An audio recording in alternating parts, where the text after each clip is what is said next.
Hello, hello. Welcome everybody. Welcome to Woolen Spinning. My name is Rachel. It is episode 283. I almost said 38. 83. I must have a little bit of dyslexia sometimes. I hope you guys are all really well. I know there is a ton of weather affecting everybody throughout North America. I hope that wherever you are warm, that you are safe, that you are experiencing something that is lovely and exciting and joyful that you can work on while you are distracting yourself from whatever's going on outside. And also it's been really fun to see everybody posting all of the snow photos on the Slack channel under #random. That's been really fun to see because all over North America, the weather looks different, even though we're all kind of experiencing these sort of Arctic conditions. So I really hope that you guys are doing well wherever you are and that you're finding something uplifting to work on in these cold times. For everybody else in the rest of the world, I hope that you're keeping warm if you are in Europe and especially those who are in the Scandinavian countries and sort of more the Nordic countries. And for those who are experiencing summer because you're in the Southern Hemisphere, I am so envious right now. It was -20 on the weekend here, which is so unusual for Vancouver. I'm in the southwestern part of British Columbia, just outside of Vancouver, British Columbia, in Canada, and we are experiencing very, very cold weather. I will say it was colder in Winnipeg, and it has since gotten colder since we left. So I will say that I am thankful to not be dealing with air travel now that we are sort of into this like real Arctic outflow thing. So I hope that you guys are good wherever you are. That's all I was trying to say. Welcome. There's a lot of people here who are new, and I hope that you're finding everything okay. I've received quite a number of messages just helping people navigate. So please keep those coming if you're struggling or if you're trying to figure out what's going on and where to find things. And I hope that I hope you guys are enjoying things. I think it was, Linda was saying the teaching content this year is a perfect spot for me. I'm so glad, Linda, and welcome. It's so good to see you here. There's ice storms for Portland in the Portland, Oregon in the forecast. We have snow in the forecast for tonight. I know there's other places that are getting a lot of snow. Yes, it was -20 on the weekend in the greater Vancouver area, Eve, and yes, that is Celsius. It was crazy. Anyhow, I hope that everybody's keeping warm. That's the most important thing. Before we get into it, because I will forget, because I always forget, I am wearing Jennifer Steingass's Goldwing. It is a low contrast knit that a dear friend made for me. She made it for herself. It didn't quite fit properly. She gifted it to me, and I have given it a very good home. She even sent me yarn to make it longer, but it's ended up actually being kind of the perfect length, even though it's kind of a cropped sweater. It works really well with high-waisted jeans. So from a distance, this is kind of what it looks like, and it actually works really quite well. So I've thought about knitting one of her other patterns for myself, and I just kind of haven't gotten to it. So maybe I should think about doing that. If you guys are curious to look on Ravelry at this pattern, I'll just link it in the live chat for you guys so that you can see. And I hope that you are knitting something that's bringing you lots and lots of joy. All right, let's just go over really quickly what's going on in the community right now, because there is so much and I want to make sure that I do it all justice. For the year 2024, many of you kind of know about this, but what Rebecca and I did on Woolen Spinning Radio this month was we just welcomed 2024. We talked about what to expect, what's going on, what we're sort of engineering for you guys, but we also talked about some of our goals and some of the things that we're thinking about for this year. Neither of us are particularly big planners when it comes to some of our own personal stuff. I think for me anyways, I'm a little bit more of a fly by the seat of your pants kind of a person. I'm not really good at making tons and tons of plans and being really super rigid. It's one of my strengths. It's also one of my weaknesses. So we talk about that on Woolen Spinning Radio, and you can collect that audio podcast anywhere that you collect your audio podcasts. And a like and a subscribe goes a long way. So thank you so much. Now, we're doing a community-wide deep dive into Sarah Anderson's book, The Spinner's Book of Yarn Designs, and the places that you can engage with the content is either through Spinning Pearls, which is released for all members of Patreon from the coffee circle up, the Wool Circle, which is the live stream that happens on the opposite weeks to this live stream, to the podcast, and that's with Rebecca, or the Spinning Staples group, which I'll talk about a little bit more in just a moment. So if anybody has any questions about any of that, just let me know. Spinning Pearls is released on Patreon, and it just kind of gets dripped out week by week over the course of the month. So you'll expect posts from me. It might be a previous vlog, it might be a previous Wool Circle that was when I was still hosting it. It might be a series of PDFs. There's all sorts of things that Spinning Pearls will kind of drip out, and it'll follow sort of the syllabus that Rebecca and I outlined for everybody around how we're going to approach this book study for 2024 and 2025. So if you're curious and you don't know about the syllabus and you're not sure where to find some of this stuff, it's all in this post here. So let me throw that into the live chat, and you guys can find this, all of the information that I talk about in this post in the live chat. And it's also linked down below for you. And it's all outlined in the Patreon post. So I hope that that's helpful, because I don't want to spend too much time in the podcast talking about some of this stuff, because for some it's not relevant. You guys are here for the podcast, not for some of this other stuff. But some of you guys want to have all the things and all the experience, and so it's important for you guys to jump onto that post and have a quick read. So this is sort of a little bit more information about that, but I wanted to draw your attention specifically to the Wool Circle. It's streaming next Tuesday, same time, same place, and Rebecca's going to get into a discussion about our default yarn, why it's important to know what it is, how we measure our default yarns, and going over all of that. So that's next week. And then Spinning Staples is a group that's dedicated to discussing the book. So it's sort of a seminar group. It's on the second and the fourth Wednesday of each month. It's at 12 noon Pacific. They'll be diving deeper together. Rebecca's got quite a comprehensive rundown of all of that for you guys as well. It's in the syllabus that's linked in that post that I just threw into the live chat. So have a look there. And yeah, I hope you guys find what you're looking for. If you don't, and you're still confused, just reach out. It's easy to just send me a message and let me know what you're looking for, and I can point you in the right direction. Queries and explorations, for those who are part of that dedicated Zoom group, that's for a group of people on Patreon that we talk about sort of what's going on in our making. We talk about things that are top of mind. We often end up kind of researching things while we're chatting. That is next Saturday. So not this coming Saturday. We just met a couple of days ago, and we'll be meeting again on the 27th of January. So I look forward to seeing you guys all then. And then last but not least, all of the Zoom groups. I feel like we have so many now. So have a quick look at this list. If there's something on there that you're interested in, anybody who is in the spinning circle and above on Patreon is welcome to join any of these. The Zoom links are posted in the Slack channel at the time of the meeting. They usually get posted about 15 minutes prior, and you guys will be able to jump in. So Tuesdays is Spin Group. So Spin Group was just happening right before the live stream. There was a big group this morning. It was so good to welcome some new people. And so good to see all of the regulars. This used to be at 9 a.m. Pacific, and we've moved it back an hour to 8 a.m. Pacific. So thank you to Glenda for doing that, because that's an hour earlier. That's a big deal.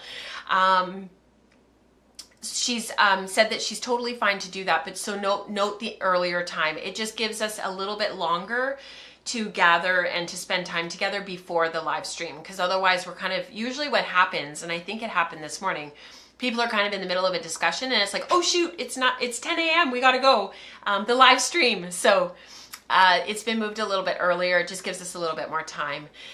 Eve is hosting the Europe and Southern Hemisphere Spin Group. It's at 8 a.m. Greenwich Mean Time. And that is every Thursday. And then the Fiber Prep group and the Weaving group, they alternate every Friday, again at 8 a.m. Pacific. So less different times for everybody to have to remember. Basically everything is at 8 a.m. Just beware that on Thursdays, that's London time, the UK, not Pacific.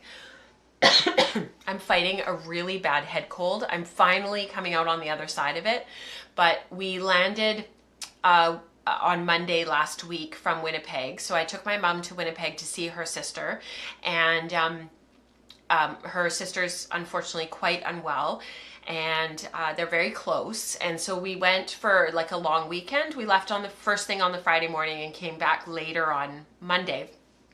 And our plane was delayed coming from Halifax because of storms in Atlantic Canada, and actually they hit the Atlantic US as well, and so the eastern seaboard. And so our plane was late coming into Winnipeg, which was totally fine. We got out really quickly, landed in Vancouver, got to the kids' school to pick them up. Neither of them would come home with me. They were like, nope, we're going to our friend's house. So they went home with a friend of mine. I dropped my mom off, went to my friend's house to pick up my kids, and she had made tea and cinnamon buns and the whole thing. So we had a little kind of tea party together, and I told her about the weekend and what had happened. And then I got the kids home. We got home around like 5:30, and so Mike was already home. He had started getting dinner organized. None of us were hungry because we'd had the cinnamon buns. And I could just, all of a sudden, I could just feel, you know how when you get a head cold and you feel it just coming on? I could just feel the pressure like coming on as the evening unfolded. When we streamed the Wool Circle last week, I was feeling really terrible. And then as the week went on, I just couldn't rally. I just could not like get over it. And then finally on Sunday afternoon, James is in a architecture class in Vancouver. So it's about 35 minutes for us to drive him there and back. 35 minutes there, 35 minutes back. But it's this dedicated architecture class. It's phenomenal. So he's super excited about going. So we took him, and then we actually ended up going out for dinner after, just because we wanted to do something as a family. Me and mom had been away the week before. We invited my mom to come for dinner. It just gave us a chance to all like be together, the five of us. And as we were having dinner and as we were in the restaurant, I could actually finally feel it letting go. Like I could actually feel like, and so yesterday I was like a little bit better, and then today I'm that much better, although I think I'm going to be coughing a little bit. So I'm sorry, you guys. But it's just one of those crazy things. Like it just would not let go. And I don't tend to get sick for a long time, but when I go down, I really go down. And this last week was really challenging. So thank you, Ruth. She says, feel better. Thank you so much. It's been a whirlwind couple of weeks with going to Winnipeg kind of in the middle of it all. And then book club, we are doing Demon Copperhead right now, and we'll be gathering on Sunday, January 21st. That's this coming Sunday, to discuss the book. And for those who've read David Copperfield as well, we'll be doing that book as well. So we'll be discussing that on Sunday. And I don't think that Becca is here today. She's the host of book club, and she'll be posting links and whatnot under #books in that channel on Slack. So again, if you're looking for all of these different places on Slack, just have a look under channels, and it's all there, and you can jump in wherever feels right for you. And again, if you have any questions, please don't hesitate to reach out. I am so happy to help you to navigate what you're looking for. I think that's everything to kind of do all the housekeeping and just kind of get it out of the way. Thank you for listening, and thank you for going through it all. I'm so glad that you guys had a lot of fun in the Zoom this morning. Several people are saying they had a lot of fun, and don't hesitate to join in, just jump in. So I'm glad that for many of us, it's a success. I really enjoy it because it's a chance for me to connect with the community and to kind of see what's going on. We do have a maker morning this coming Thursday at 6:30 Pacific, and I didn't throw that into the slides because I wasn't sure how I was going to be feeling. I didn't want to like jump the gun and just assume that I'd be back to fighting strength, but I think we'll have that this coming Thursday at 6:30 Pacific. Again, the posts and the link will go out on Patreon tomorrow with the reminder, and then on Slack in the morning on Thursday morning at 6:30 Pacific. So we'll see you guys then. Dion says the Zooms are awesome. I think it really fosters a really strong sense of community. It's the reason that many of us are here, is to connect with other hand spinners and people who are using their yarns and thinking outside the box. So It's awesome. All right, let's get into it, and I'll see you guys on the other side. A thank you to our sponsor, Brother Drum Carder. They are dedicated to giving you the very best of carding products with a focus on quality, affordability, and customer satisfaction. They are beginning to build mill processing equipment, so please stay tuned. Be sure to check out the new products on their website and follow them on Facebook and Instagram at Brother Drum Carder.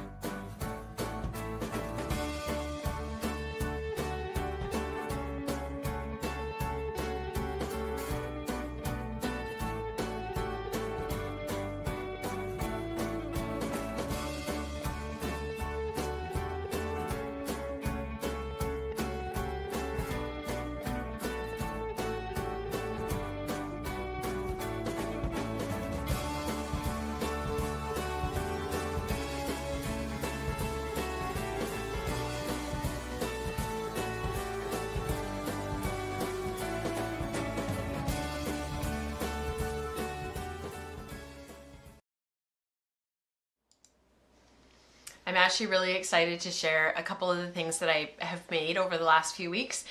One thing in particular, because I get to show you guys really cute photos of Norah, which is really fun. So Lisa said, she's so great. Thank you so much, you guys, for stepping forward as leaders in the community. It means a lot.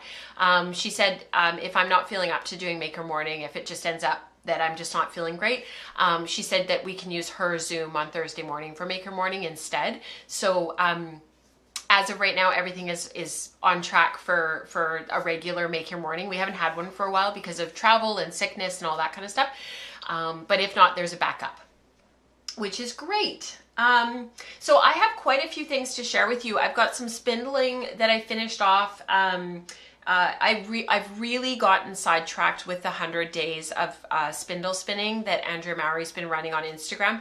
I was just doing so well, and then I didn't bring my spindles with me to Winnipeg because I knew I wouldn't have time to sit and work on it.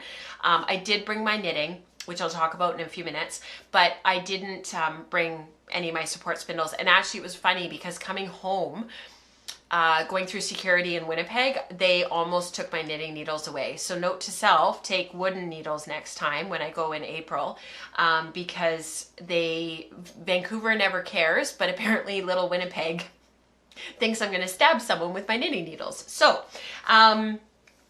note to self. But I didn't take my spindles with me, and it was just, I was trying to keep it super light. I only took a backpack, and I didn't take it. And I think that just kind of derailed everything, and then getting sick, and I just wasn't feeling up to it.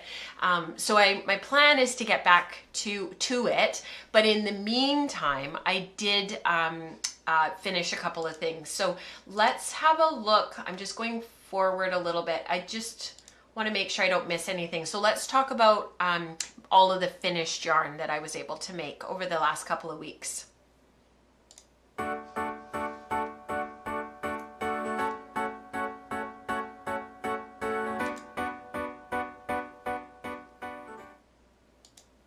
Yeah, you're absolutely right, Diane.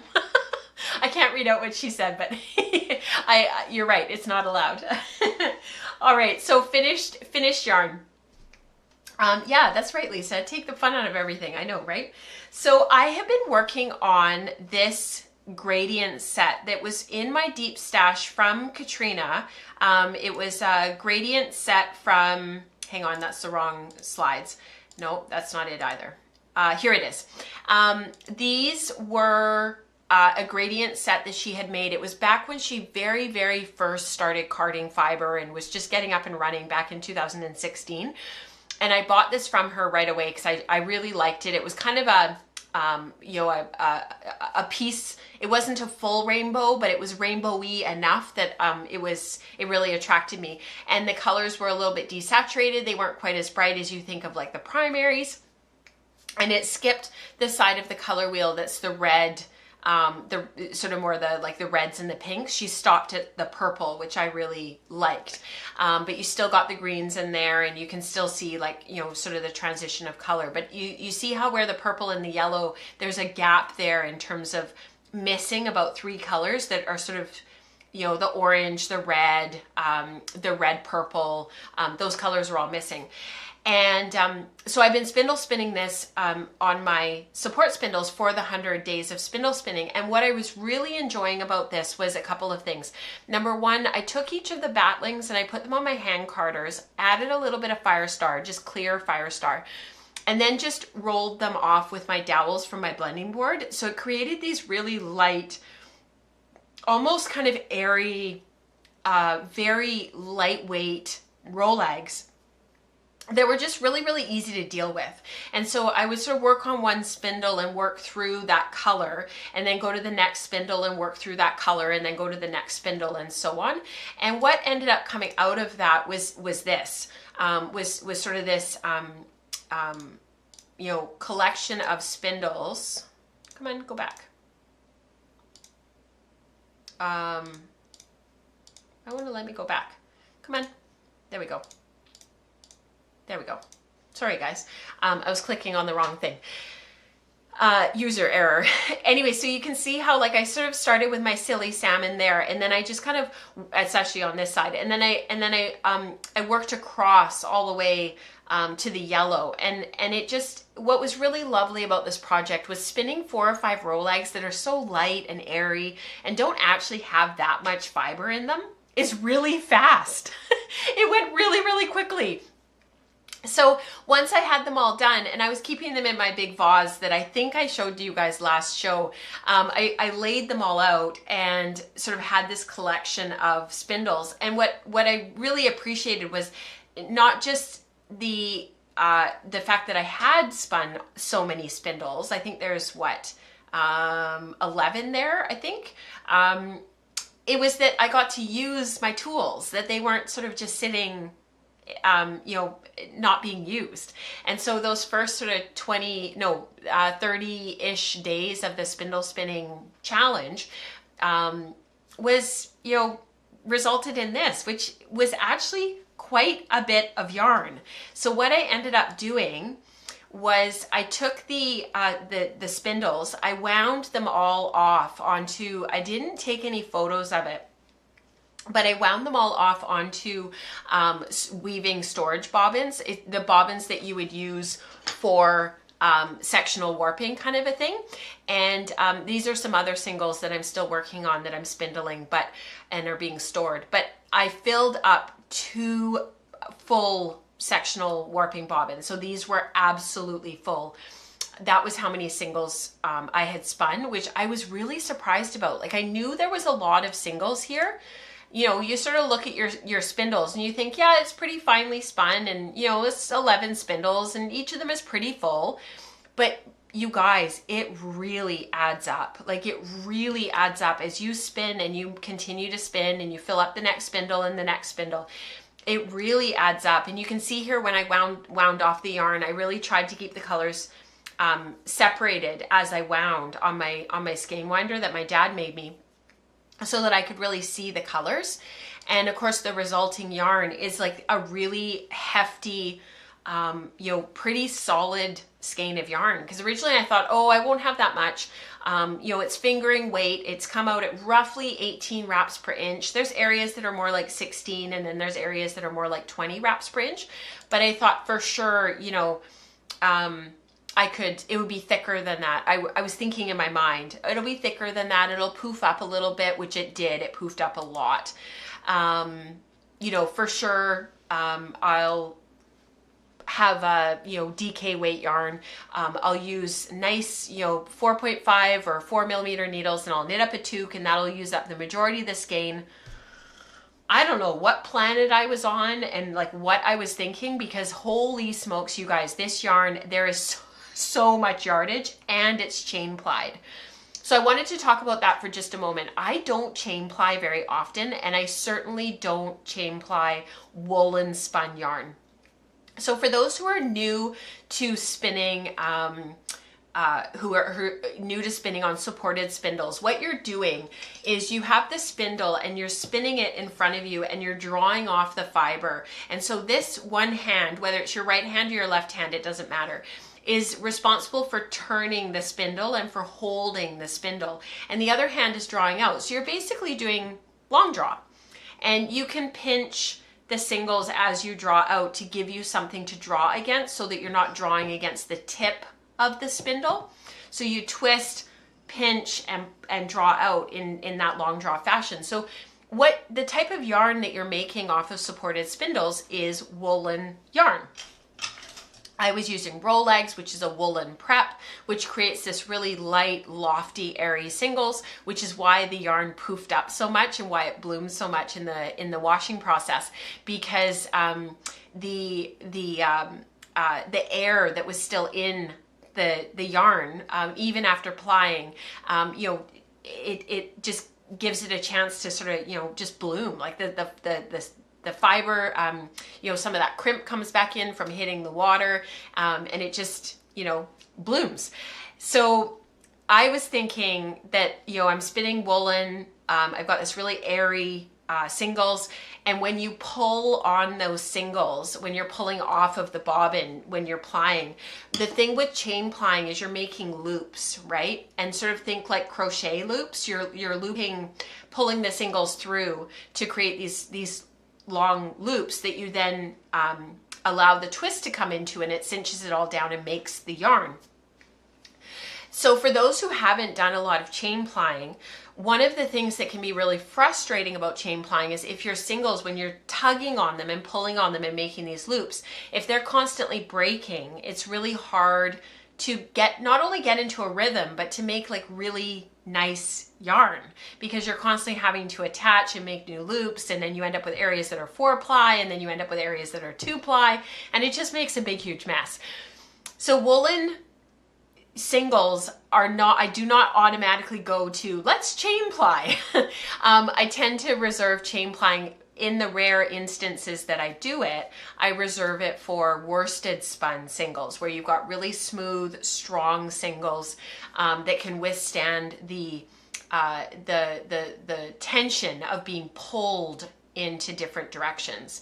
So because I chain plied this yarn, I was really worried that I was going to end up with like just a constantly breaking singles, but all was okay. I actually kept the Lazy Kate a little bit closer than I normally would for chain plying. Normally I have my Lazy Kate quite far behind me when I'm chain plying, and I turn my body so that I can chain ply in quite long loops. And what that does is it just moves the knots where you're looping, where the yarn bends. It just spreads that out so that you don't have as many in the overall yarn. If you're making little loops all the time, you're going to have tons and tons of these knots where you're having to loop. And so I tend to turn my body. I tend to spin like this when I'm doing chain ply. And so what I did was I moved it closer, and I did do smaller loops. And so when you look closely at this yarn, the knots, quote unquote, are a little bit closer than they normally would. It doesn't affect the overall integrity of the yarn or anything, but it did minimize any breakage and having anything being really pulled on it. So that was one thing that I think was really good. I was going to create a marled yarn, and I was going to ply this with a, I was actually going to ply it with a singles from my stash that's organic Polworth, and I was going to create a marled yarn so that I would just ply from one end of the color gradient, and I would just ply it with the white all the way through. And I asked Norah what she thought, and she's turning 10. She has lots of opinions. And I just kind of thought, you know, if I do that, I'm the white next to these colors, like these colors are really, really beautiful.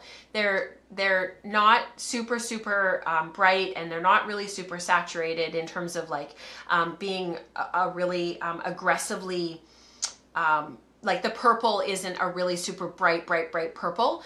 The navy blue in there is not a sort of a bright blue. It's more of a desaturated, softer navy. They're just not really aggressively bright colors. Even the yellow actually isn't that bright.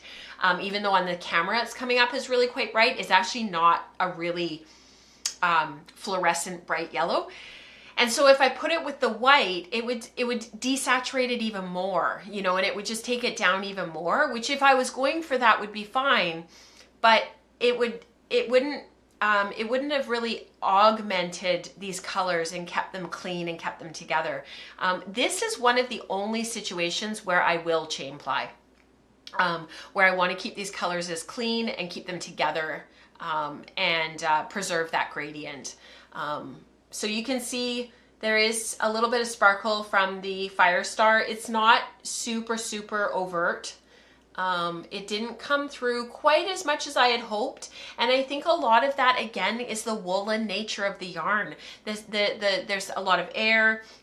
When you're spinning woolen yarn, the fibers aren't lined up and really super smooth.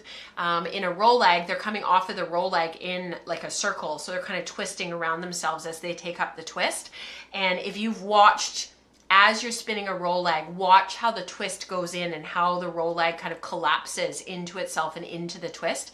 You can see that there's that that airy nature and that lofty nature, and so the yarn feels like that. It feels like a woolen yarn. It feels light, it feels airy, and it's got a nice bounce to it, which I think is from the slightly higher twist from the chain plying, because I did put a little bit more twist into it to make sure that it would be strong enough.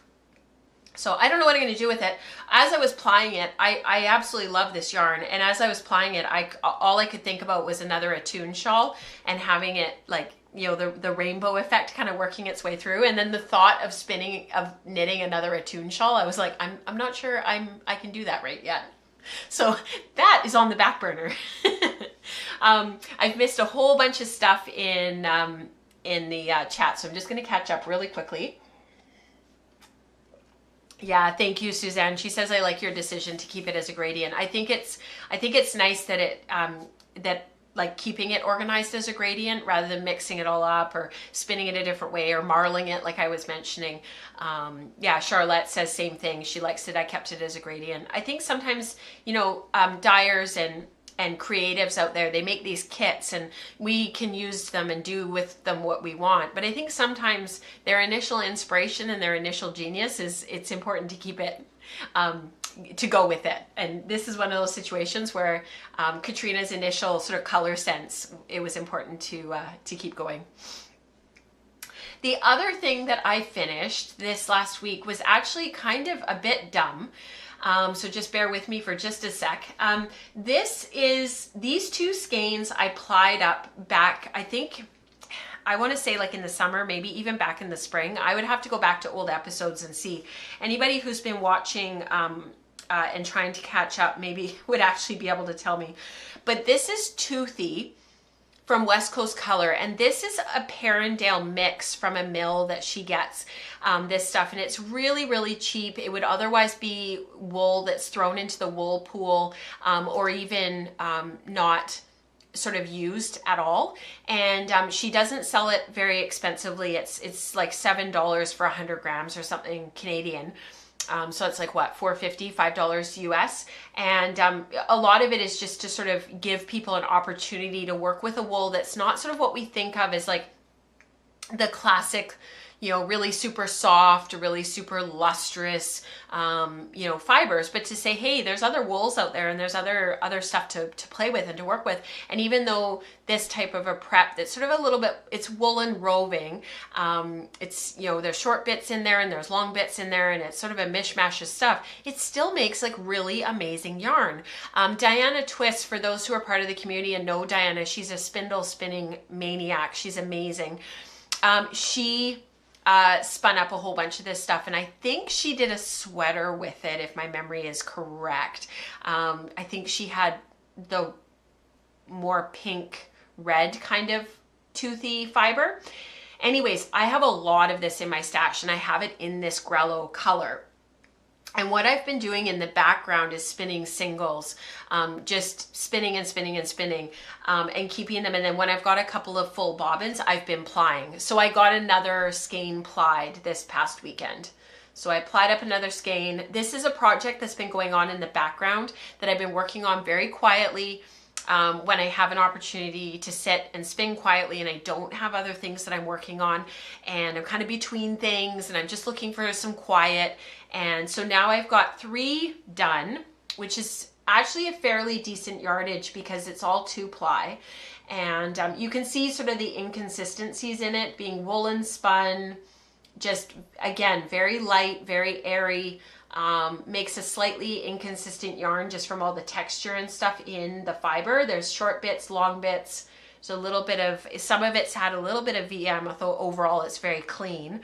And you can see sort of just up close there, a little bit of inconsistencies just in that woolen spinning. However, it's washing up really well. It plies like a dream. It's so fast to ply. And one of the things that I am looking forward to is now that I actually have quite a bit of yardage woven, spun, I can start doing some woven samples, because now I've got enough that I could actually make a fairly decent warp and probably 10 inches wide, and then play with some different sets, play with some different finishing techniques. My long-term plan with this, and this was supposed to be, so my initial plan was to have all of the yarn spun in 2023, and then 2024 was going to be the weaving sampling, trying to figure out what I was going to do and weave the fabric. And then 2025 was going to be actually sewing the garment. And the long-term plan is a wool coat. Not a thick, heavy coat by any stretch. Something that would be really useful, really wearable. That like Sunday, for example, we went out for dinner, and I could wear it over top of, you know, say what I'm wearing right now, and I could put it over top with a nice shawl. That's kind of my plan. Maybe not when it's -20, but maybe when we're having more normal weather where it's not raining, but it's not, I don't really need my parka. So that's kind of what I'm thinking. I just need to get the sampling going. It's going to be a lined coat. It's sort of a cocoon style, a little bit 1970s-ish. I have the pattern all chosen. I just have to do the sampling for the actual fabric. So the other thing I was thinking about too was if the wool fabric needs to be, sorry, excuse me. If the wool fabric needs to be a tiny bit thicker, I may have to double slay it. So I may have to have, this came out at about 18 wraps per inch, and I may have to thicken it up and either bump it up to a 4-ply, or because the 3-ply wasn't that different from the 2-ply when I was sampling. I have the 3-ply sample right here. It's a little bit rounder, but it wasn't that different. So I maybe have to bump it up to the 3-ply. I might have to bump it up to a 4-ply, or just double slay it. I'm not sure. That's what sampling is for. So I'll keep you guys posted. So this is the coat yarn, Dion. She's wondering what yarn I was thinking of making the coat out of. So this is that yarn. It's just a matter of whether or not I need to thicken it up. Yeah. I have been working on this and talking about this in the background for quite a long time. I feel like I started talking about it after Fibers West, not in 2023, but 2022. I feel like that's how long I've been kind of holding on to it. It might have been Knit City of 2022, right toward the end of 2022. But I think I started talking about this like back in 2022. So yeah, super cool.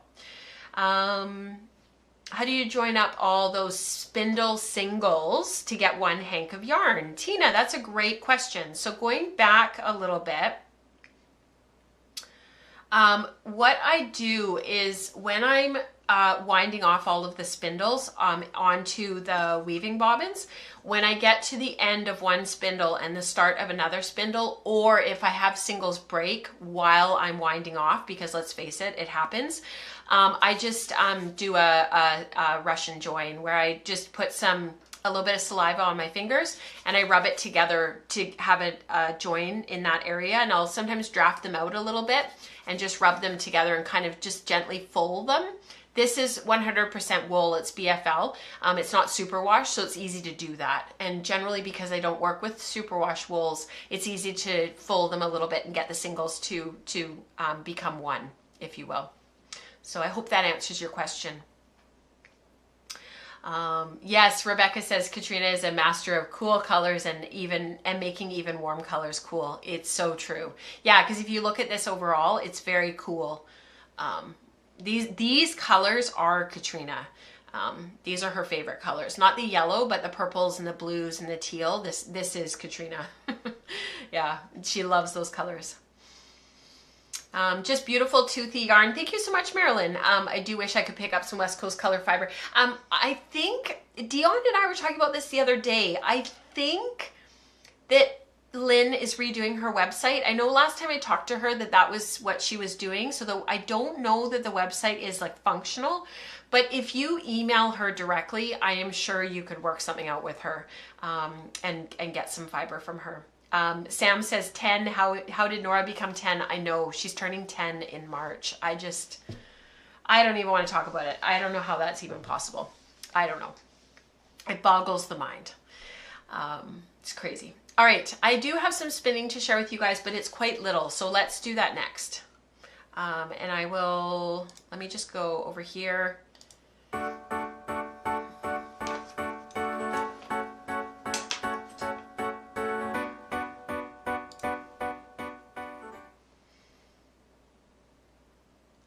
Yeah, Marilyn says she's been haunting her website. I feel like it's not I don't think her website is like functional right now. I might be wrong. I don't want to spread lies. This is my capstone. So for those who don't know what the capstone project is or what that's all about, let me just move this out of the way. The capstone project came out of the Year of Color from last year, and we have been working on the Year of Color all through last year. And what we sort of ended up doing at the end was people, really wanted to, I'm just fixing the camera, sorry you guys, it's bugging me. That's where my OCD comes out every so often, where I'm like, it just doesn't look right. The Year of Color was what we studied all of 2023. So Rebecca came on board in the fall of 2022. I don't even know how that is even possible. Then it's been a year and a half. But she came on board and we started doing all of the Year of Color work and in January 2022. And what kind of came out of that toward the end of the year was we've learned all this stuff. We've gone on this huge journey together. There are still people that are working on stuff or starting at the beginning and working their way through. And there were people that were, making, samples, and they were using them as like a library of ideas going forward. And there was just all of this really creative stuff that came out of the Year of Color. And toward the end of the year, this idea of a capstone project to kind of summarize all of the Year of Color content came up. And I started looking at all of my samples, which I showed you guys in the last episode. So if you haven't seen all of the samples that I spun for the Year of Color, go back and watch the Reflecting on 2023 section of the podcast from last time, from episode 282, because I spun so many samples. It's just unbelievable. But this was one of the first ones that I made. So there is a black that goes here, but it's actually on a different hook right now. These hooks are from the dollar store. They're shower curtain hooks. So they actually are supposed to hang like upside down. So this is where your shower curtain rod goes, and this is where your shower curtain hangs from. So for those who are wondering what that is and what I used for that, they're just shower curtain hooks from the dollar store. I think you can get a pack of 12 for a couple of dollars up here at places like Dollarama, Great Canadian Dollar Store, Dollar Tree. They all have them in the that sort of section they all have that's like shower cleaning supplies. Anyhow, I was really, really taken with this. So what this collection of skeins is, and like I said, there's a fifth one that goes over here that's 100% black. This one is 100% white, and all of this fiber is Corriedale. So this one here in the middle has no white in it and no black in it, and it's 30, 30, 30, red, yellow, and blue. And this particular collection of colors I liked especially because what really surprised me about the RYB was how much I liked it. Because I have always kind of thought that I prefer cyan, magenta, and yellow. And then when I made this, because I hadn't made these other ones yet, I'd only made this one, I kind of looked at it and went, huh.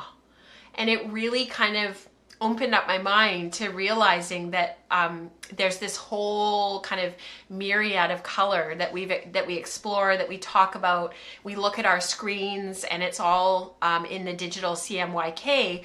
K stands for black, and RYB is really kind of for painters. It's for people in fine arts, and I definitely have kind of ignored it. And now all of a sudden I'm looking at this last year going, oh, I really like that. I really like the combination of RYB. And at that time we were talking about value scales, and we were talking about lights and darks. And so I decided to make a skein where it was 50-50 black with the combination of the triad, the red, yellow, and blue. So I made what I did actually was I made enough RYB. I blended it up on the drum carder, on my Brother drum carder. I blended up a whole bunch of it. I divided it in half, and then I matched it for weight with the white and the black, so that it became 50-50 white for the tint and 50-50 black for the shade. And to say I love these is like an understatement, but I really loved this one because it almost takes on a little bit of a pink hue. It almost kind of, you lose that yellow. This one you can still kind of make, you know, to the untrained eye, you could say, yeah, there's probably yellow in here, but this one you start to kind of lose that a little bit. It almost takes on like a soft pink kind of undertone. I love this one. And I kept coming back to it again and again and again. So back in the fall, when we were talking about this whole capstone idea, I was looking at sweater patterns, and I was looking at stuff, you know, colorwork stuff like this, and kind of thinking about what that might look like. And I carded up a whole bunch of this particular color. Let's call it a colorway for lack of a better term. And so this is, you know, my triadic tint, if you will. And I made a 2-ply sample out of the fiber that I carded up. And then I also made this lovely 3-ply sample that I really, really liked. It's round. It's just got everything that you love about 3-ply in one little skein. I really, really, really liked it. And then I let it languish because life, and I'm working on developing a couple of workshops for this year for the School of Sweet Georgia. I've got something in the works for Sheep Spot. And I just started working on some other things. We were working on the spindling projects. I did a couple of spins out of my stash. So with how crazy things have been, and with this stupid head cold, it really kind of ground me to a halt last week. And I ended up just sitting and spinning, and which was wonderful, don't get me wrong. And I'm still working on a whole bunch of stuff for School of Sweet Georgia. But I went into my baskets and I pulled out all of this fiber to really start working on my capstone. Like I really want to start working on this and making a concerted effort to get this going. All of the fiber that I had carded up was all infested with moth casings. They're not fiber, they're not textile moths or wool moths. They're smaller than that. They're absolutely tiny. We've had them in other parts of the house before. I've talked about this on the podcast before. Mike and I were pretty sure that we'd gotten it all out of the house, but we keep finding them in like little collections of places. And then once we eradicate them from that little area, they're kind of gone. But they got into all of my capstone fiber. So I went through all the little nests. I remember showing them on the podcast.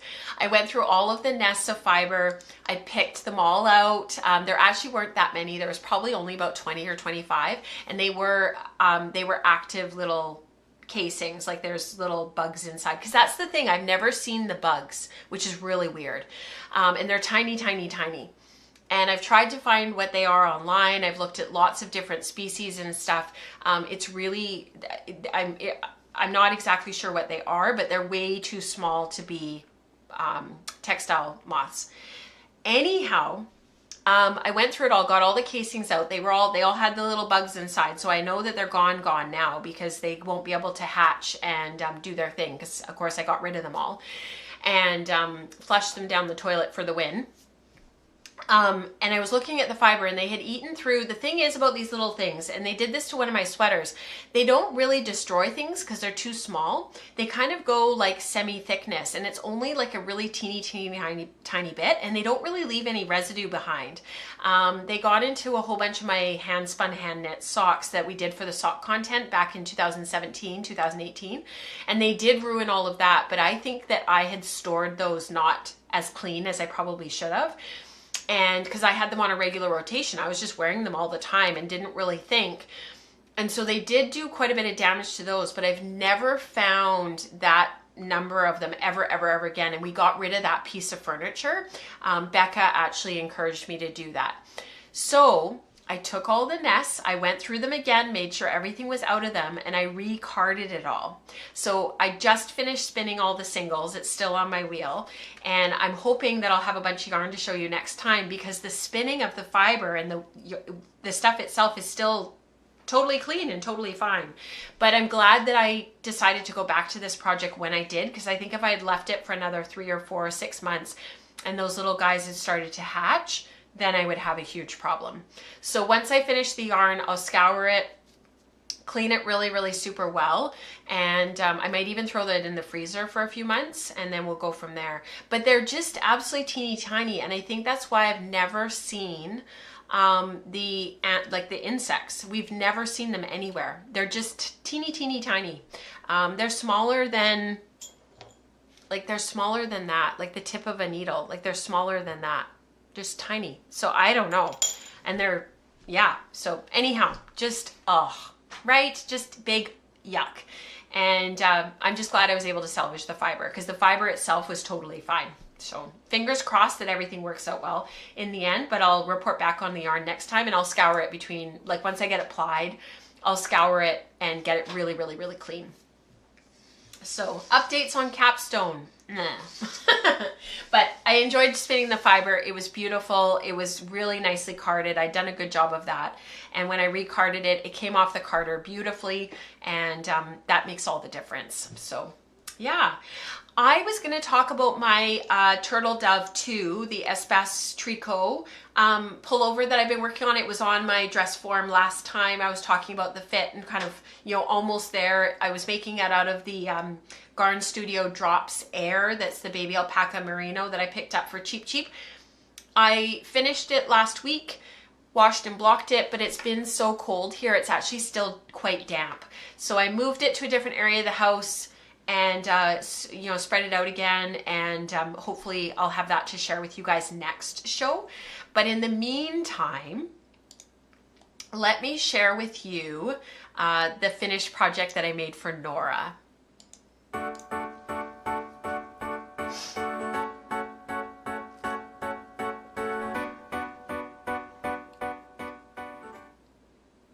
So I know you guys are talking about the pheromone traps. We've got those all over our house, and we never have anything stuck in it. So they're either too small or they don't, like, that's just not a thing. Suzanne says you might want to try heating the oven for 30 minutes on 120 degrees. I have heard that kills the eggs for sure. Oh, thank you, Suzanne. I can totally do that because I have a keep warm setting. I have a double oven, a double wall oven, that actually I really want to sell and get rid of because it takes up way too much space and I don't use it. But I wanted to, I have a keep warm setting on my lower oven, and it's 120 degrees. So that actually would work really well. So once it's plied, I'll throw it in. Yeah, ovens in Canada are in Fahrenheit unless you actually override it and change it. So I'll do that, and I'll report back before next show, because that would be fantastic. The thing is too, is that these little guys, I don't think they're so small. And actually I've changed the way I store my yarn now as a result.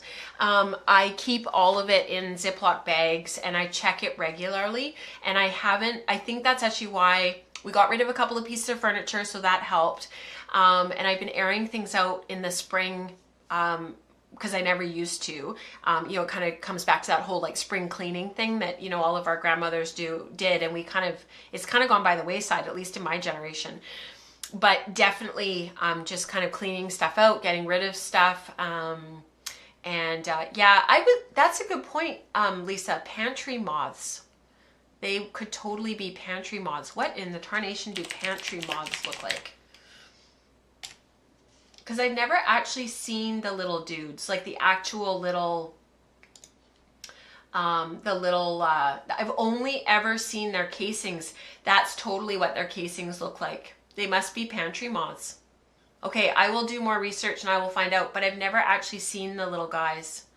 We don't have them, like we haven't been able to find them in our house, but I think they were in the dresser, like they'd gotten into the old plywood in the back. That was actually what Becca thought. And yeah, ugh, they're just a pain to get rid of.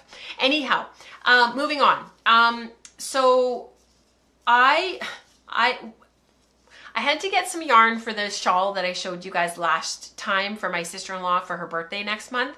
And I showed you guys the FO last episode, and I showed you what it looked like. While I was in the knitting shop, Norah was with me and she found this yarn. It's not really yarn. It's kind of more like thread, and it's this like stellina kind of stuff. It's like a nylon based kind of thread. And I had the wrapper, like the label, but I've actually misplaced it. So I'm wondering if it accidentally got recycled, but it's very sparkly. It's kind of a pink and blue. It's not the one that I had hoped that she would pick. There was another one that was really pink, more like the pink of my Trinnigan behind me, that I was hoping she would choose instead. But I think she liked how not just how metallic this one was, but I think she kind of liked these like textured pieces that were sort of like that. I think she really liked that. She's just was really taken with it. It was not cheap, and I didn't really want to buy it, but she was just so excited. And she has a hole in her toque that I made her a few years ago, and I can't find the yarn. I know I have it, but I can't find the yarn to fix it for her, and she needed a toque. So I pulled this out of my stash. It's Cascade 220 Heathers. I have no idea what color it is, but it's an unapologetically pink heathered colorway. And Norah just thought it was the bee's knees, because at 9 turning 10, of course you do, and it was actually really fun to make. So I pulled out my wraps per inch toque, and I held the two yarns together and I measured the wraps per inch. And the wraps per inch toque is available on Ravelry. I'm not sure if I can link it for you guys here really quickly. Let me see if I can find it really quickly. I have it linked right here.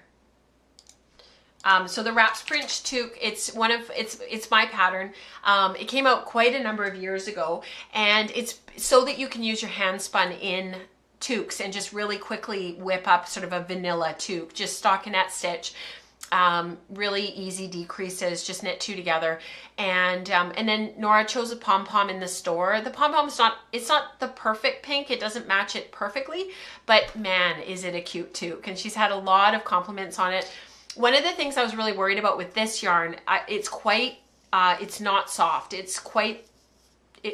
has quite a raised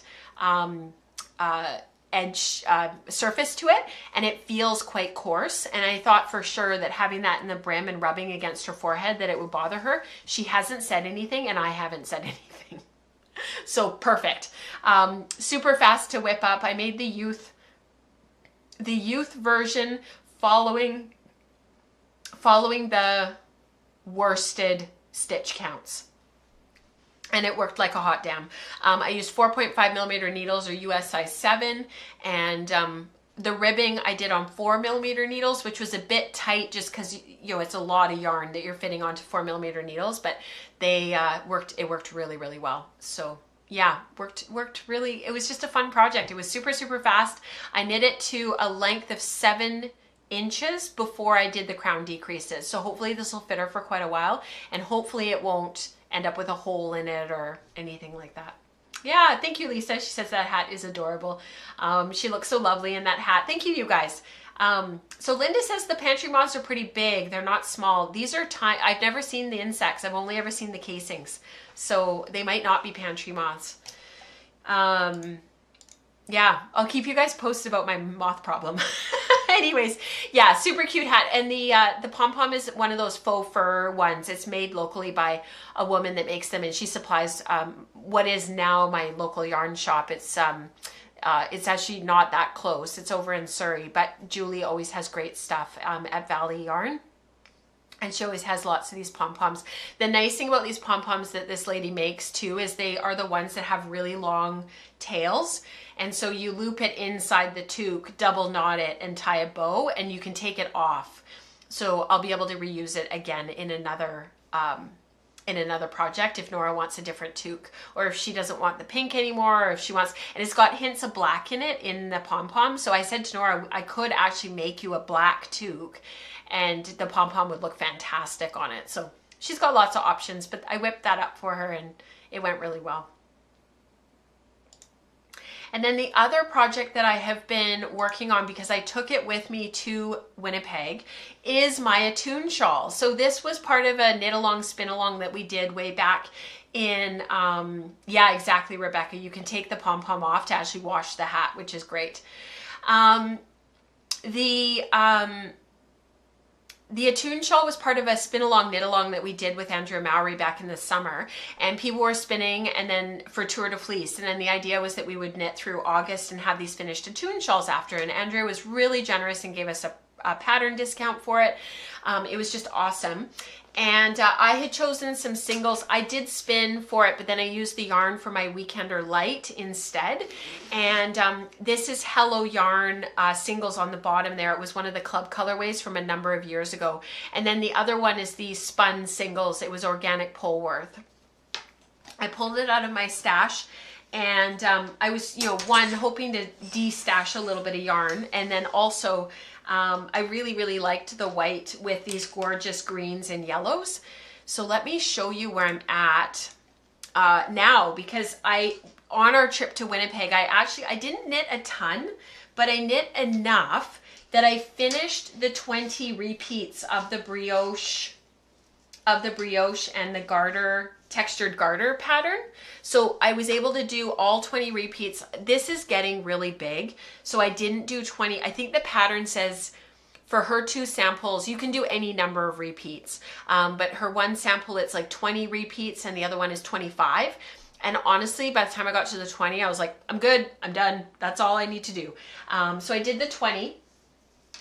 And I actually was able, on the plane on the way home, I was able to set up and start the garter that's the final border of the shawl. So now we're getting up to stitch counts that are like 499, 475, something like that. We're right around 500 stitches across. So they're not fast.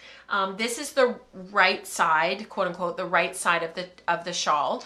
And you can see the gorgeous ribbing of the brioche. But I have noticed that most people tend to turn it over and consider this the right side, even though it's like technically, according to the pattern, the wrong side. But I think what people really like is they want to show off their hand spun, right? I totally get it. And it's gorgeous and it's lovely. And the garter stitch border is beautiful on this side as well. It makes a really lovely pattern as well. So for the garter border, I think the sequence of stitches, the way that it goes, is another 20 repeats for all of this. And I know Dion, she was saying that she really had to like make herself work on it toward the end, because you have such long rows. And I'm definitely finding that, like I'm itching to cast something else on, because I'm just so sick of this. But I've really been trying. I don't need another sweater right now. I don't need anything else. I don't need like a bunch of stuff. I really want to get this finished. And I've got other things that I'm spinning and other creative things that I'm working on. So I'm really trying to make a conceited effort to get this done. Because first of all, we've got the weather right now to wear it. I'm really, really close to getting it done. And I'd love to be able to see the culmination of all this work. Like, it's a lot of knitting. I was petrified in Winnipeg that they were going to take my needles away, because there's a really young security guard. She's looking and she's showing her supervisor, and she's looking, and because he kind of said, well, you have to make a judgment here. he's obviously using it as a teaching moment. Meanwhile, I'm sweating, like gonna have a friggin' heart attack, but she let me go. But I felt like saying to her, do you know like how much knitting is in this? Like, to make me pull the needles out, like you're ruining the project. I felt like saying, like, you can't say anything, you just have to wait. So I'm knitting mine on 2.75 millimeter needles. The pattern calls for, I think it's like 3.25 millimeter needles or 3.5 millimeter needles, but I couldn't get a nice fabric. I had to go down several needle sizes. So that's what I ended up doing. So we're getting there. We're getting there. It might be the next couple of episodes might be the slow, I'm not even going to say steady, the slow progress that is the Attune shawl. That's what we're going to start calling the podcast now. But I'll get there and I'll be so happy when it's done. I'll be really pleased. So we're getting there. We're getting there. Yeah, so normally, Diane, that's what I would do because yes, you're right. That is such a great tip. Those aren't interchangeable needles. Those are fixed. So I couldn't take the tips off and put them into a pencil bag. If I had known that she was going to give me a little bit of trouble, she was very nice about it, but I would have just swapped out to wooden needles. Yeah, it would have been fine. So, Christine says my father-in-law used my Attune shawl as a lap blanket when he and my mother-in-law came here for Christmas. Oh, that's lovely. He's 83. That's how big the Attune shawl is. Suzanne says I wear my Attune shawl every night when I read in bed. It is such a cozy, heavenly shawl. Oh, that's lovely, Suzanne. Thank you. Thank you for the compliments. Thank you for the tips, Lisa, about the moths.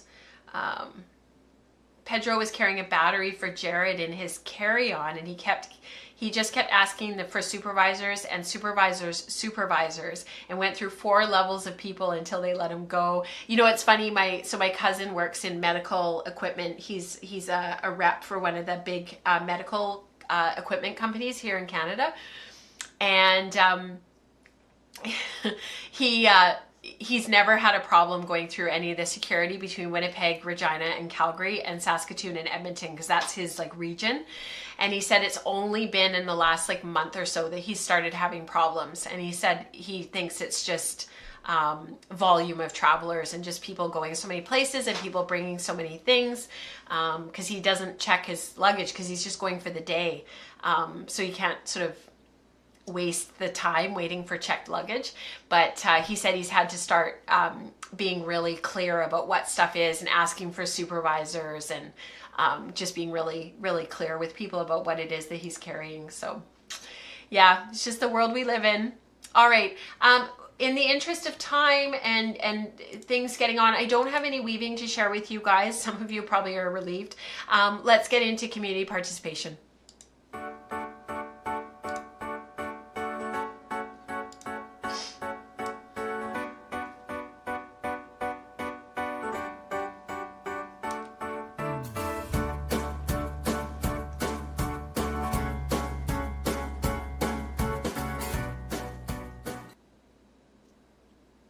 You know what, Christine? That's a really good point. She said if they had insisted on taking the needles, I'd have snipped off the cables and knotted the cable ends together. If you have access to scissors, because you know that would actually not be a bad idea, because then you can always replace the needles even though they're kind of expensive. That's actually not a bad thought. You'd have to have scissors, but yeah.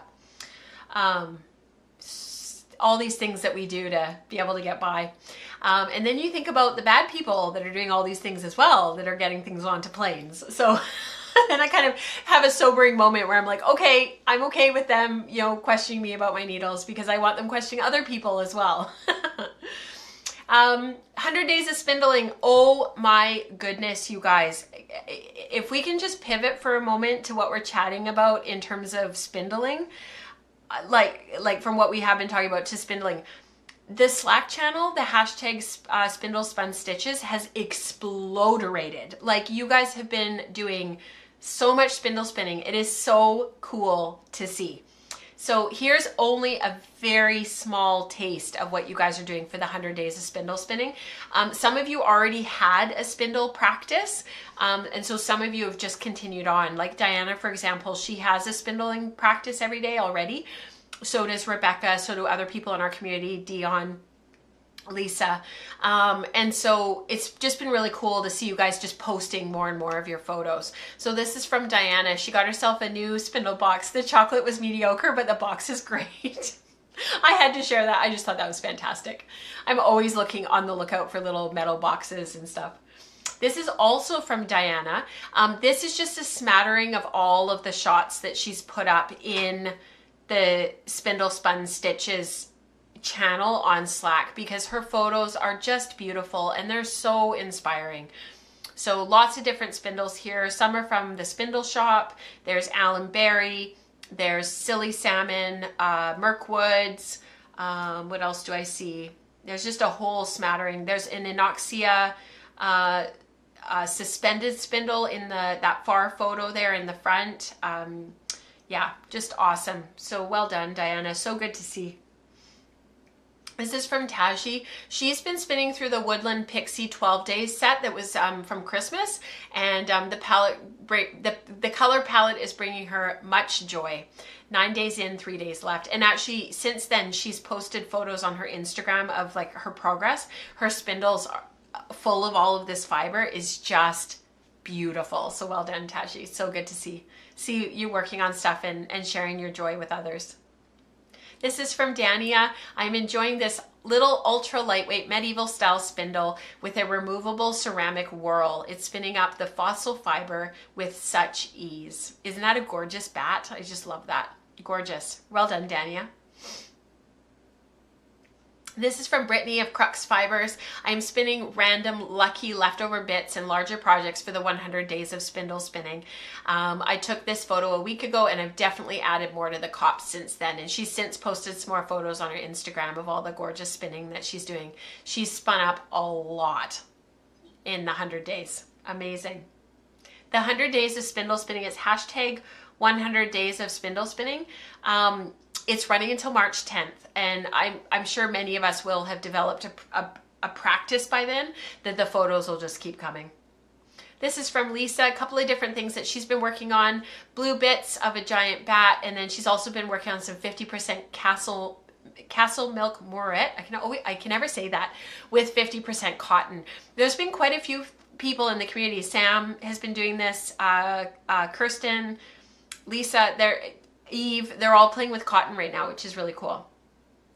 And she spun up a 3-ply sample. Really fun. This is from Joanne. Spindle failures. The cop loosened on the birdhouse. That is a woodland handcraft spindle. I have that same one. My little owl is green. The hedgehog tip broke when dropped on a hardwood floor, which is really too bad, Joanne. I'm sorry. Had to rescue the hedgie by sanding the tip. Metal tip spindles in public from now on. I hear you. I've actually had a couple of mine get damaged. My woodland handcrafts tip. This is the same spindle as the one pictured here. I have to sand it again, but it definitely takes a bit of a beating when I spin on it. I think it's just a slightly softer wood. And my goddess spindles, I've had to resand a couple of times, the tips as well. They just, they take a bit of a beating over time. They're to be used. We're supposed to be using them. This is from Dion. I love this photo, Dion, so much. So much. I'm winding off my singles for my Spin December blend number 6. She's doing this big stash down thing right now where every month she's got a stash of fiber that she's trying to spin through and get through. I plan to leave these as singles, but I will do a 2-ply sample just to make sure. I think these colors and this fiber, Dion, beautiful, beautiful. Yeah, Rebecca says her woodland handcraft spindles are her #1 favorite. I know they're Crystal's favorite as well. She loves them as well. At first, I found them a bit too tall. I found that it came up a bit too high and I had to lift my arm a bit, but I've actually adjusted to spinning on my spoon next to me. And because that's quite low, I find that the height of these is actually perfect. So it's funny how you change your ergonomics and all of a sudden different tools work for different things. This is from Diana as well. This is her spindle on the left is from Maudsley Fiber Arts. Is it Helen? Yes. She's located in, they moved to Canmore, I think. Support spindle, and the one on the right is a Bosworth Mini. So they look like they're both suspended spindles, but they're actually not. The one that's closest to me is actually a supported spindle. One supported, the other suspended. The fiber on each is from the same series of row legs. When is it going to stop auto-correcting to Roland? I know, right? The struggle is real. See how soft and fuzzy the support spindle yarn looks next to the smoothed yarn on the suspended spindle. And she's got a couple of photos on the Slack channel where she's zoomed in a little bit more. I just loved this particular photo. You can really see the difference in the yarn. It's really quite amazing. And they're both beautiful yarns, and they're both going to make amazing yarn, which is cool. This is from Evelyn. I love this so much. I hope this plays. I finished my full leg project and I am pretty happy with the results. I'm still planning to weave with this, so now I get to decide about the warp yarn. My spindles are all from the same German spindle maker, Peter Locke, and I love the Tibetan style ones, but the Orenburg and the Fang haven't really worked for me. The next full leg project is already on its way. Look at all this spinning that she's done. It's amazing.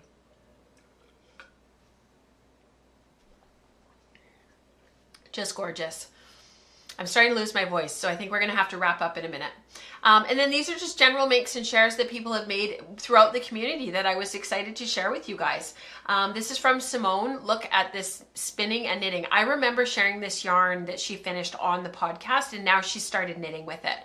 So this is for her Tetris pullover. It's a total of 869 meters, 618 grams. Started the spin in July, and then she started knitting it in December. So there's knitting progress too. I just can't seem to not start the knitting before the spinning is done. I totally get it, Simone. I think many of us are like that. And that is actually how traditionally stuff was made, because they couldn't afford to waste fiber. So they would start making the garments and the items before they'd finish the spinning, because as soon as the item was done, they stopped spinning. So Josephine Walton talks about that on her YouTube channel sometimes, about this idea of sort of spinning while we're making, so that we don't spin and make more yarn than we need to. It's really interesting. This is from Dion. I plied the last of my purple gray fiber Friday during weaving group. This is my spin December bats number 5 that I loved so much it just kept growing. I cast on the sweater last night and I absolutely love the look and the feel of it so much. I love the look of that fabric, Dion. It is just gorgeous. I think I'm in a purple phase. She's made quite a few things recently that are all purple, but this yarn, beautiful, Dion. Really well done. This is from Eveline. This is kind of a tale of like why it's so important to try things out. And I just loved this so much. She bought the spindle and the bat yesterday. She needed to try out both. The seller said it's cool, so I was curious, why do some people dislike it? It felt nice in my hands. It was not an easy spin. At first, the bat doesn't want to draft, and as soon as it does, the fibers don't want to grip each other at all. The spindle fell a lot, but maybe it's too heavy. It was 25 grams. The 18-gram spindle from the same range is probably my favorite spindle, but I wanted to use this one because it was new and shiny. Of course you did. So I'll retry on a different spindle later. For the wheel, I got a one-handed long draw going pretty well, but it needs much more attention than other long draws I've done. I'm not going to read all of the stuff about the Corriedale just in the interest of time. I'll have to do more sampling, but I kind of like that I tried it out immediately. Even if it goes into a box unspun, I'll know what it does. Maybe that means I should spin samples for everything I buy as soon as it comes into the house. Yes, I think that's a good idea, Eveline. Yes, absolutely. But it is an interesting comment about, you get this stuff and you're all excited to use it, and then sometimes the fibers are really quite interesting, and it's not necessarily what we thought It would be in when we first received it. I used Carcool for one of my samples from 51 Yarns, and man, was it difficult to work with. But again, it might have just been that sample, it might have just been that fiber. What it really struck me as at that time was a carpet yarn for carpet warp and carpet wool. This is from Diana W. I finished a spin yesterday of a 50-50 Targhee mohair blend. I blended these two fibers on my blending board and made several rolags, then spun them on my Lundrum. That sounds lovely, Diana. This was just supposed to be a sample, but I ended up with 210 yards of lace weight yarn. Since I have more fiber, I'm going to blend up and spin more, as I'm going for a bit more of a consistent yarn. I had intended this spin as a gift for my sister, who is an amazing lace knitter. That's amazing, Diana. I can't wait to see what she makes with it. Yeah, it's so true, Diane. She says about this discussion with Eveline. She says sometimes you need to put fibers away until your skills have jumped a good leap. It's so true. Sometimes you come back to stuff later and you've learned some things and you've tried some other stuff and some other techniques, and all of a sudden it's more enjoyable, or you just feel like you have a little bit more mastery of it. This is from Amanda, Time to Rewind. Obviously, I was just spinning on and on. Yes. But aren't those amazing bobbins? Look at all that spinning. It's incredible. This is from Tori. This is a Nest fiber. It was fairly recent colorway on a Humbug BFL. I just loved these colors. I had to share them with you guys. I thought it was just beautiful. I'm excited to see what the yarn looks like, Tori. And then we just had one weaving project that I wanted to share with you that's from Maria, who actually hasn't shared for a while. So it was so good to hear from her. Maria is located, I think, in Finland. And she spun these gray odd fibers for carpet yarn. So some were not soft enough for other uses. She also had some Kainu Harmas, which is a type of Finnish wool that was not a good quality, but something else.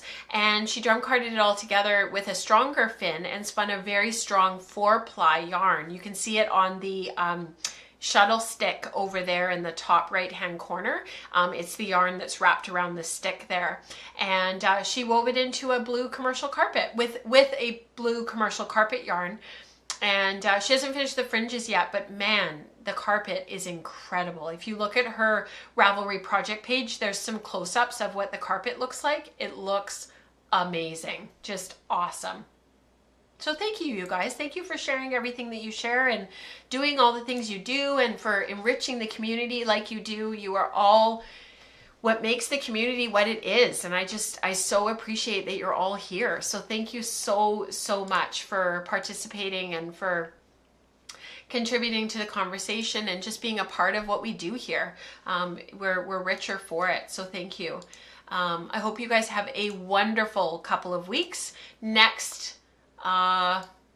Tuesday at 10 a.m. Pacific, we've got the Wool Circle streaming at 10 a.m.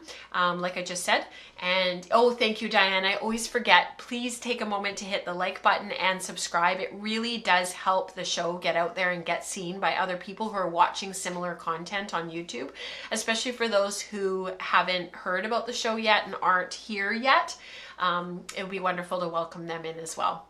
I hope you guys are clear as mud about the Spinner's Book of Yarn Designs book study for the next couple of years. If you have any questions, or you're looking to engage and looking to join in a slightly larger way, just get in touch with me and I'll help you to navigate what that might look like for you. And until then, I hope you guys have a wonderful couple of weeks and stay warm. I'll see you guys next time. Bye.